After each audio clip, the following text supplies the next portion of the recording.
Title: I found out the truth the night before our anniversary. Part 1. The Perfect Illusion.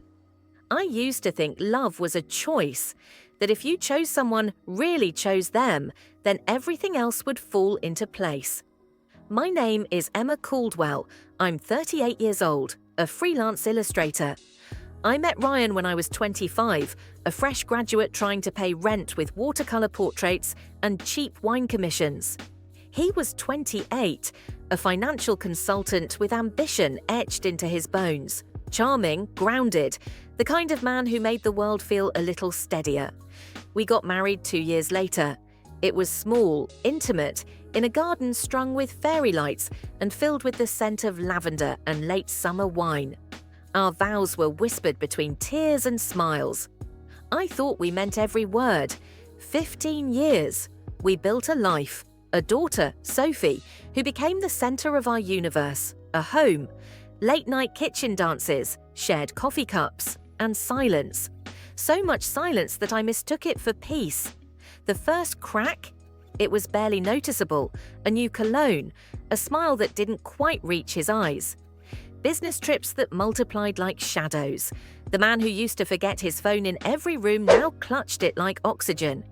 I told myself I was paranoid, overworked, that maybe the spark had just dimmed with time. Then came the night before our anniversary. He was in the shower. His phone buzzed once, twice. A name I didn't recognize, Juliet Wineglass. I opened the message. Tomorrow night, same room. I've missed your hands. I don't remember how long I stood there, staring. My hands trembled, but my heart didn't. It was too stunned to break. I didn't confront him. Instead, I waited. Part 2. The Room, 417. Truth: the next day, I kissed him goodbye with a smile. Told him I'd see him at the restaurant at 8.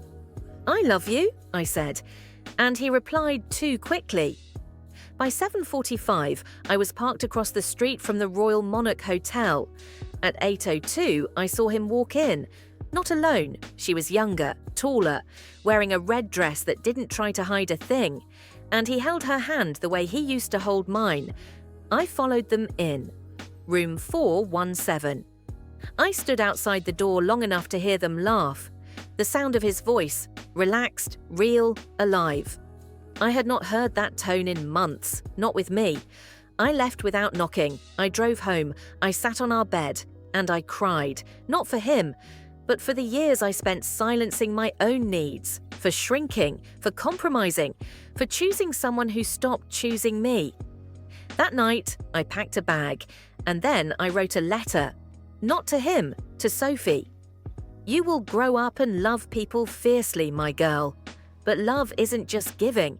It's also knowing when to walk away, when silence becomes the loudest scream, when your reflection looks like a stranger. I'm walking away not because I'm weak, but because I want you to grow up knowing what strength really looks like. I moved in with my sister, filed for divorce quietly. There were no fights, just paperwork. He never denied it. And Juliet? She left him a month later. The thrill of secrets tends to die in the daylight. It's been a year now.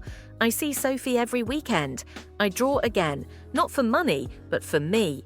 But the ending? It's not the happy kind, because love doesn't always come with closure. Some scars never fully fade. A few months ago, Ryan was in a car accident, single vehicle, wet road. They say it was quick, no foul play. But he was alone. I didn't go to the funeral. I stood in the rain outside the church, hidden behind a black umbrella. And I cried, because no matter how much someone breaks you, they were once your whole world.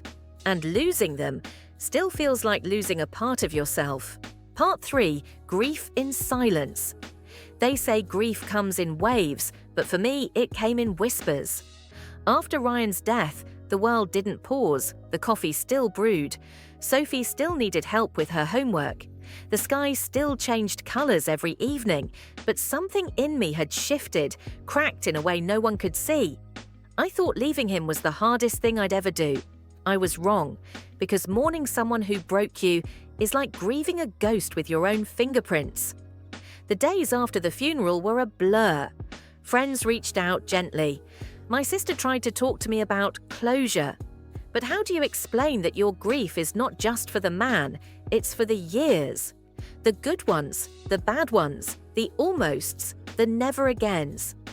I didn't cry every day, not the way people expected.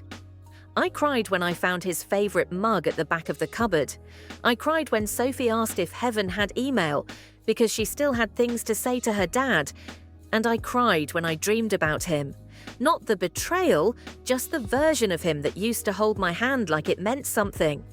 One night, I found an old video on my phone. We were at the beach. Sophie was 5. Ryan was chasing her, laughing, his arms stretched wide like he was trying to catch time itself. I was behind the camera, giggling. For a moment, I forgot what he'd done. I just saw a father, a husband, a man who loved, or maybe tried to. That's the cruelest part of healing. It's not linear, it's not fair. Some days you feel empowered, other days you feel like a fool, weeping over a man who didn't choose you. But the truth, I needed to fall apart, to learn how to build again. Part 4. The Woman in the Mirror. A year and a half later, I live in a smaller house, just 2 bedrooms, more plants than furniture, walls covered in watercolor paintings, mine.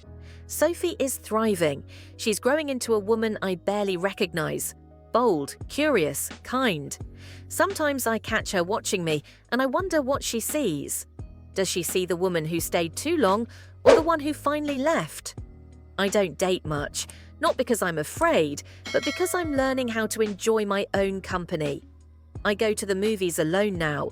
I take long drives to nowhere. I started a podcast for women rebuilding their lives after betrayal.